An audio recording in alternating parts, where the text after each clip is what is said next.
Enilce López, más conocida como La Gata, pasó de ser una humilde lectora de tarot a convertirse en la empresaria más influyente del negocio de las apuestas en la costa caribe colombiana. Es imposible no preguntarse cómo lo hizo, cómo pasó de leer el futuro de la gente en ferias a ser la reina de un negocio dominado históricamente por hombres poderosos. ¿Alcanza solamente con inteligencia o perspicacia? Su ascenso no se debió a ninguna herencia, pero tampoco a una destacada habilidad empresarial. El crecimiento exponencial de su imperio se dio gracias a todo lo que ocurría en las sombras. Su vínculo con la política y con el paramilitarismo. No solo tuvo amigos funcionarios, llegó a estar involucrada en una campaña presidencial y hoy su nombre se asocia a Salvatore Mancuso, quien supo ser una de las cúpulas del paramilitarismo colombiano. Bienvenidos a mi canal, gracias por estar aquí y conocer esta historia de La Gata, una mujer que edificó su poder con base en el terror que ejerció desde la más oscura ilegalidad. Mi nombre es Adriana Chilito. Si les gusta este contenido, se pueden suscribir a mi canal y activar la campanita de notificaciones para que YouTube les avise cuando suba un nuevo video. También me pueden seguir en mis diferentes redes sociales. Me encuentran en Instagram, Facebook, X y TikTok como @lachilito. Comenzamos.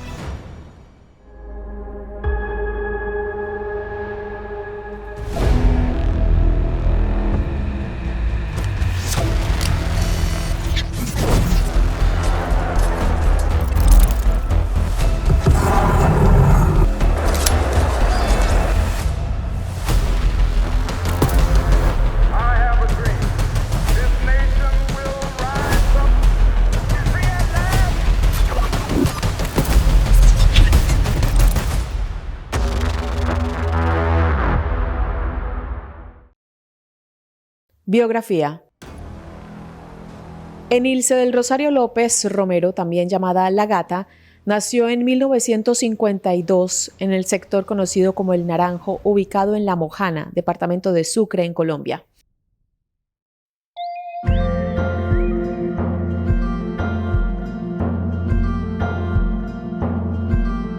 El Naranjo es un asentamiento en La Mojana, una región caracterizada por su rica biodiversidad, vulnerabilidad a las inundaciones y cultura de adaptación. Las actividades económicas y culturales como la agricultura y las corralejas forman parte de la vida en esta zona.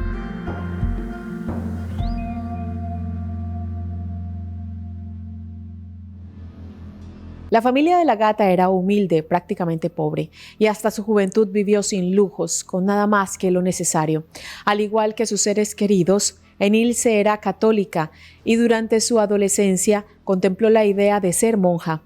Sin embargo, su deseo de ser novicia se vio rápidamente truncado, ya que no contaba con el dinero suficiente para ingresar al convento. Quizás esta experiencia fue una de sus primeras lecciones respecto a cómo el dinero o la falta de él pueden decidir sobre nuestros destinos. Tiempo después de esta frustración, Enilce se trasladó a Magangué, un municipio del departamento de Bolívar, localizado a orillas del río Magdalena, al norte de Colombia. Se estima que en esa época tenía alrededor de 15 años y apenas llegó, tuvo que encontrar la manera de sustentar su vida. Primero trabajó como empleada doméstica en la casa de una familia acomodada del barrio Versalles y con el paso del tiempo comenzó a ganarse la vida adivinando el futuro con cartas de tarot. Con este oficio recorrió casas y ferias y en aquel camino también se convirtió en vendedora ambulante, principalmente de cigarrillos y pan. Además, según algunos medios, en su temprana juventud se ganó la vida envasando aceite de contrabando traído de Venezuela. Entre sus múltiples oficios, Enilce trabajó en una casa de apuestas como vendedora de chance o rifas. Esta es una variante de la lotería que permite a las personas apostar con poco dinero.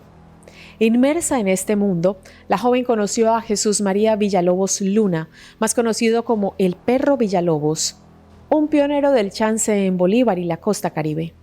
Esta fue la época que determinó la vida de Enilce López para siempre. Los juegos de azar la marcarían hasta el final de sus días. Alentada por el Perro Villalobos, Enilce puso un puesto frente al antiguo Teatro Habib y comenzó a vender los números del sistema de apuestas permanentes. No se sabe con exactitud la fecha, pero se calcula que a mediados de la década del 70, con aproximadamente 20 años, Enilce conoció a Héctor Julio Alfonso Pastrana, un oficial retirado de la policía que pronto se convirtió en su esposo. Juntos formaron una familia y tuvieron 3 hijos, Juan Carlos, Héctor Julio y Jorge Luis Alfonso López. Respecto a Jorge Luis, quizás haya usted escuchado su nombre alguna vez. Se trata del político y empresario que hoy cumple condena por el asesinato del periodista Rafael Enrique Prince Velázquez. Volviendo a Enilce y su relación con Héctor Julio Alfonso Pastrana, este vínculo no fue solo matrimonial, sino también comercial. Y a través de los años llevaron adelante múltiples negocios. Ella se inició como prestamista en una casa de apuestas y también tuvieron una heladería y luego una casa de empeño. Sin embargo, siempre supieron que su verdadero sustento eran las apuestas. De tarotista a empresaria del chance. Trabajando como prestamista y con la experiencia que había ganado con su pequeño puesto de venta de números, Enilce ahorró dinero y en la década del 80 logró montar su primer negocio de apuestas.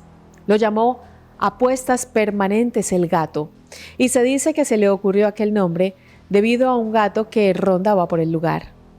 En poco tiempo su incipiente emprendimiento se expandió por Sucre.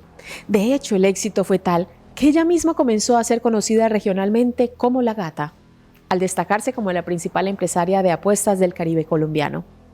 En este punto surge una pregunta. ¿Su rápida expansión en el negocio se debía a que simplemente era buena en los negocios? La respuesta la encontraremos en varios factores.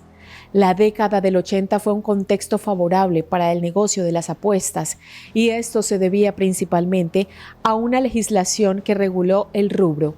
En 1982, el Congreso de la República aprobó la Ley Primera que legalizó el chance. Esto significó una oportunidad de formalizar los emprendimientos que se relacionaban con el mercado. Esta ley decreta en el artículo 1: autorízase a las loterías establecidas por la Ley 64 de 1923, a las loterías de Bogotá y Manizales o a las beneficencias que administren para utilizar los resultados de los premios mayores de los sorteos de todas ellas en juegos de apuestas permanentes con premios en dinero. Estos juegos podrán ser realizados por las mismas entidades o mediante contrato de concesión con particulares. Los ingresos provenientes de estos juegos, previa deducción de los gastos de administración, se destinarán exclusivamente a los programas que adelantan los servicios seccionales de salud. Enilce no tardó en tomar y profundizar aquella oportunidad. En este punto es importante mencionar que la Ley Primera facultaba a departamentos y municipios a explotar los juegos de azar, pero al mismo tiempo no regulaba directamente a los empresarios privados. Esto quiere decir que aunque el Estado otorgaba las condiciones para que los negocios fueran habilitados, no estaban establecidas las reglas de funcionamiento del mercado. Fue gracias a este vacío legal que el negocio de Enilce no tardó en expandirse. Apuestas Permanentes El Gato, que en principio operaba a pequeña escala, creció gracias a una fuerte y polémica estrategia. Enilce ofrecía boletos a precios más bajos que la competencia, prometía premios más altos y pagaba comisiones atractivas a los vendedores callejeros. Con este modelo, López fue reclutando una red creciente de trabajadores informales, principalmente mujeres y personas de bajos recursos, que recorrían los barrios vendiendo chance en nombre del gato. Así, Enilce López comenzó a posicionarse como una importante empresaria del sector. Su crecimiento significó que muchas otras sucursales de juegos de apuestas tuvieran que cerrar y de esta manera se terminó desatando una guerra entre chanceros. Claramente la pelea era por las plazas. Cada municipio, cada barrio tenía a alguien que históricamente había dominado la venta del chance y no estaban dispuestos a dejarse vencer por una nueva empresaria. Los métodos para ganar el control territorial variaban. Se sobornaba a funcionarios locales y hasta se hacía uso de la Fuerza Armada. En algunos casos se le pagaba a la policía para que se hiciera la vista gorda, en otros directamente de contratar sicarios para amedrentar o eliminar a los vendedores de la competencia. Enilce López supo moverse con inteligencia y rapidez en esta guerra, pero instalarse como una de las empresarias más importantes del sector no la resguardó del conflicto, y varios de sus colaboradores más cercanos terminaron muertos. Fue en esta época cuando comenzaron a circular teorías sobre la relación de la Gata con el paramilitarismo y el narcotráfico. Según la DEA, los comercios de Nilce eran utilizados por capos como Gonzalo Rodríguez Gacha, más conocido como el Mexicano, de quien tenemos un video en este canal, y por los paramilitares del bloque Héroes de las Autodefensas para lavar dinero ilícito. ¿Qué ocultaba entonces la Gata? Ese sobrenombre de la Gata. Yo no soy Gata, mi nombre es Enilce López Romero. En realidad me llaman así como para darle como un misterio a esa persona, para decir es un bandido, porque el bandido tiene alias. Yo nunca he tenido alias. Reina de los juegos de azar. La Guerra del Chance duró casi una década, pero en 1990 comenzó a vislumbrarse su final. Aquel año, el Congreso de la República aprobó la Ley 10, que especificó de manera más concreta cómo debía organizarse el juego. De esta forma, el rubro dejó de ser una zona gris y se convirtió en un sector regulado, con normas y exigencias para operar. La ley establecía que quienes quisieran explotar el juego del chance debían hacerlo mediante casas de apuestas legales, sujetas a licencias, auditorías y tributos. Se introdujo la figura del talonario, el rol de las casas de apuestas permanentes y se definieron los requisitos técnicos y financieros que debían cumplir los operadores privados. En este contexto, Enilce, que había logrado sobrevivir a la Guerra del Chance en una buena posición, se encontraba lista para formalizar su negocio. Entonces, convirtió a Apuestas Permanentes El Gato en una organización mucho más compleja, con distintos brazos operativos en los departamentos del Caribe. El primero fue Unicat, ubicado en Bolívar. Luego abrió otras filiales, Uniapuestas en Atlántico, Aposucre en Sucre y Aposmar en Magdalena. A través de estas distintas razones sociales, Enilce se presentaba a las licitaciones públicas organizadas por gobiernos departamentales para adjudicar la explotación del chance. En muchos casos, ganó esos permisos sin competencia real, gracias al poder que ya venía acumulando desde hacía 10 años. De esta manera, regularizar su negocio no la debilitó, sino que le dio más poder. Sin embargo, las malas prácticas volvieron a aparecer en la estrategia de la Gata. Sabía que luego de la Ley 10 de 1990, la forma de poder asegurarse el trabajo en el sector era obtener licitaciones públicas. Entonces, desarrolló un método para ganarlas siempre. Esto ha sido un atropello totalmente contra el gremio de chanceros. ¿Pero cómo lo hizo? Estableció vínculos con los políticos. Si bien este fue su comportamiento durante los 90 y los primeros años de los 2000, recién en 2005 su acercamiento con la política salió a la luz. De estos señores políticos que de verdad ellos también me están atacando. Entonces, como el señor Petro, que se ha referido a mí muchas veces en forma despectiva, en calumnias. Aquel año, Gustavo Petro, que en aquel entonces era senador, denunció ante la Cámara de Representantes que Enilce López, quien ya en ese entonces era investigada por sus presuntos nexos con las Autodefensas Unidas de Colombia, había financiado la campaña presidencial de Álvaro Uribe Vélez en el año 2002. El mandatario, que en aquel entonces era presidente, desmintió la acusación de Petro. Sin embargo, en la campaña por la reelección en 2006, finalmente reconoció el apoyo económico de López. A la gente pobre solamente les he dicho, miren este candidato, les gusta por esto, de pronto vamos a tener un futuro mejor. El doctor Pastrana, el doctor Gaviria, el doctor Uribe. A partir de esta denuncia en 2005, la Gata comenzó a tomar notoriedad a nivel nacional y pronto se conocieron más de sus vínculos con la política. Según la plataforma periodística La Verdad Abierta, López también promovió candidaturas a lo largo de la costa Caribe. Se dice que en 2003, Enilce López salvó la campaña de Libardo Simancas Torres, la cual afrontaba problemas económicos y la enemistad de los paramilitares que pedían votar por su contrincante. Finalmente, Simancas Torres ganó la gobernación de Bolívar, supuestamente gracias a la ayuda de la Gata. Su influencia era tal que según cuenta un rumor publicado en la revista Semana en el año 2004, López cacheteó al gobernador en público y en los pasillos se decía que ella era la verdadera mandataria. Resulta que eso fue una licitación pública, eso fue, para todo, eso estuvo en la página web para todo mundo. Entonces todo el que quería licitar podía licitar, pero la única empresa que se presentó a licitar fue la nuestra. Entonces por eso nos adjudicaron a nosotros. A cambio del respaldo a Simancas, la Gata exigió que el gobernador le diera la licitación de Unicat, empresa con la cual unificó sus negocios de chance en Bolívar.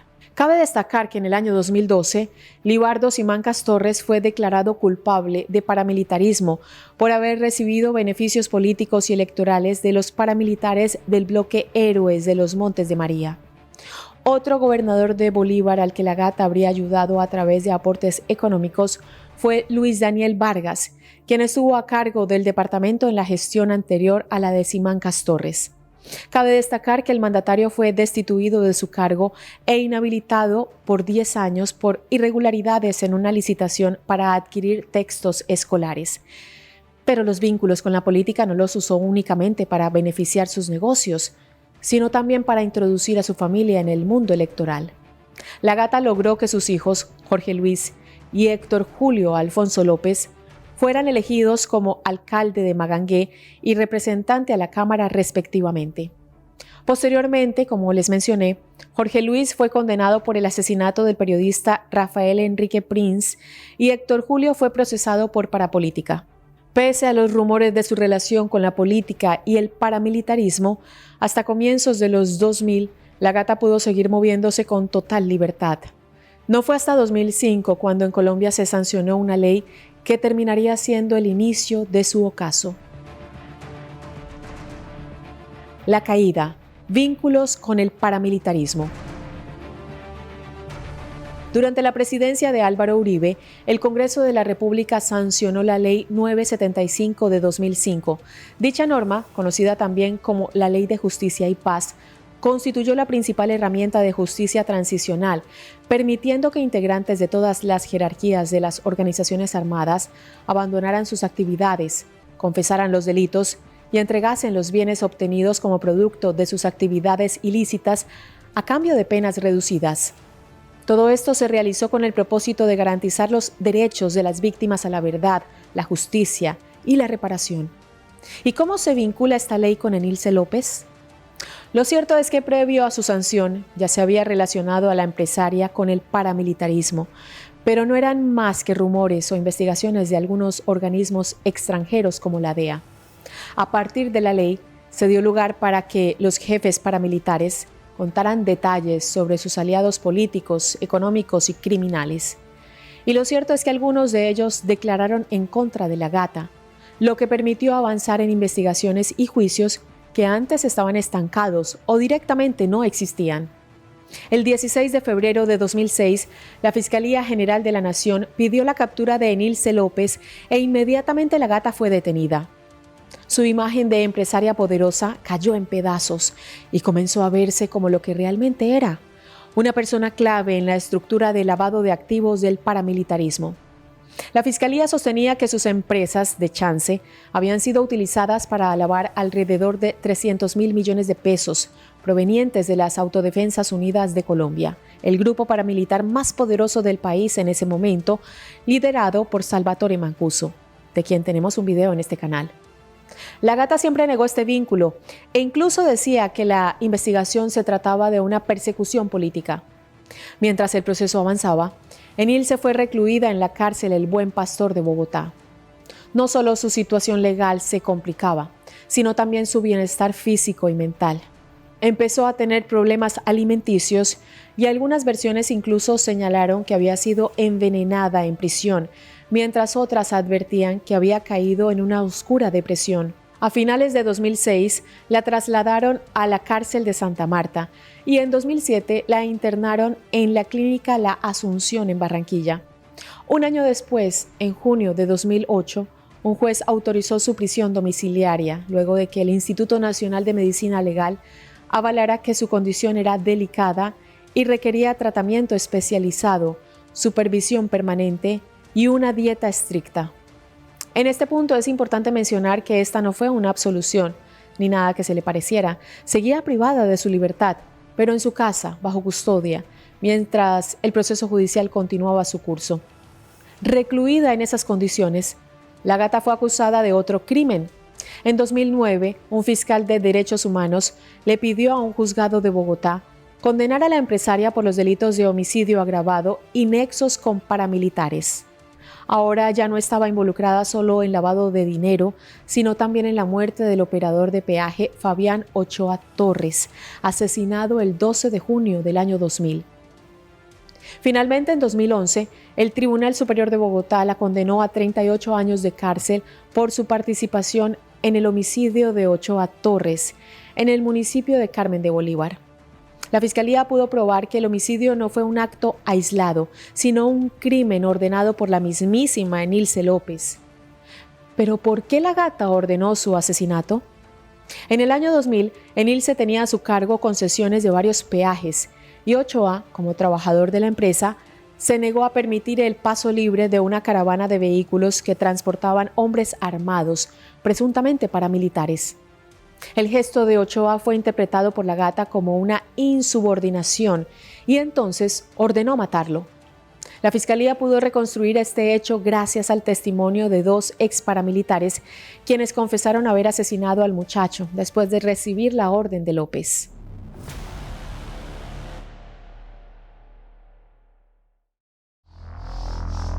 Su deteriorada salud. A pesar de la condena a 38 años de prisión dictada en 2011 por el asesinato de Fabián Ochoa, Enilce López nunca volvió a pisar una cárcel común. Por su escandaloso prontuario, su salud fue un constante motivo de debate judicial. ¿Eran reales sus padecimientos o solo una excusa para permanecer detenida en la comodidad de su casa? Durante esos años crecieron los rumores sobre el supuesto uso estratégico de su deterioro físico para evitar la cárcel.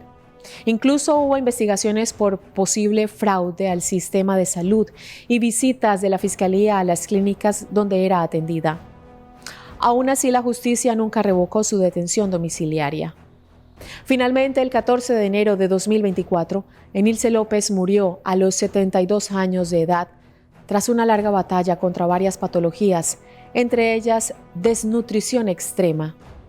El último informe médico señaló que la ex empresaria padecía de 17 enfermedades, incluyendo cáncer de pulmón. Respecto a su situación legal, aunque había sido condenada por homicidio, seguía siendo investigada en la causa iniciada en 2006 por lavado de activos, fraude procesal y otros posibles vínculos con el paramilitarismo. Su deterioro físico y su posterior detención domiciliaria limitaron el avance de muchos de esos casos, que tras su muerte quedaron sin resolverse.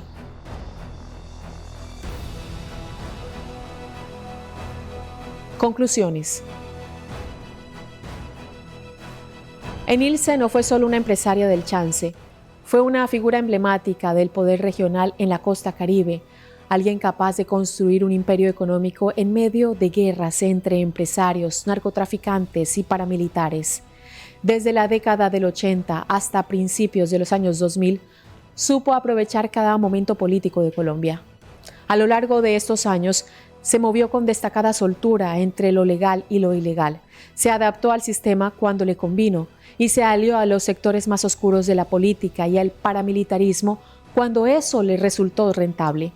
Así, sin medir la sangre que dejaba tras sus pasos, logró expandir su negocio por toda la costa Caribe. Es cierto que la Ley de Justicia y Paz funcionó, al menos, como un freno para su insaciable sed de poder. Sin embargo, su historia muestra que en Colombia, el poder no solo se disputa entre políticos y grupos armados, sino también entre algunos civiles que no hacen más que perpetuar la corrupción.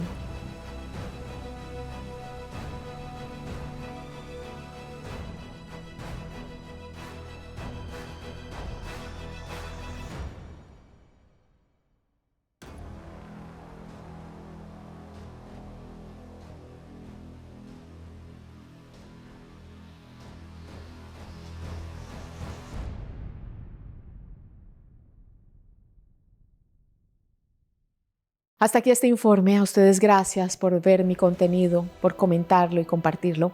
Los invito para que se suscriban al canal y conozcan más historias y biografías como estas. Tenemos más de 400 videos en este canal relacionados con la historia reciente de Colombia. Síganme en mis redes sociales, me encuentran en Instagram, Facebook, X y TikTok como @lachilito. Un saludo especial a los suscriptores y un abrazo grande a los miembros del canal, en especial a Guillermo del Potro. Gracias, Guillermo, por ser un Chili Friend VIP, por tu gran apoyo con mi equipo y el canal. Los quiero mucho a todos y nos vemos en un próximo video. Hasta pronto.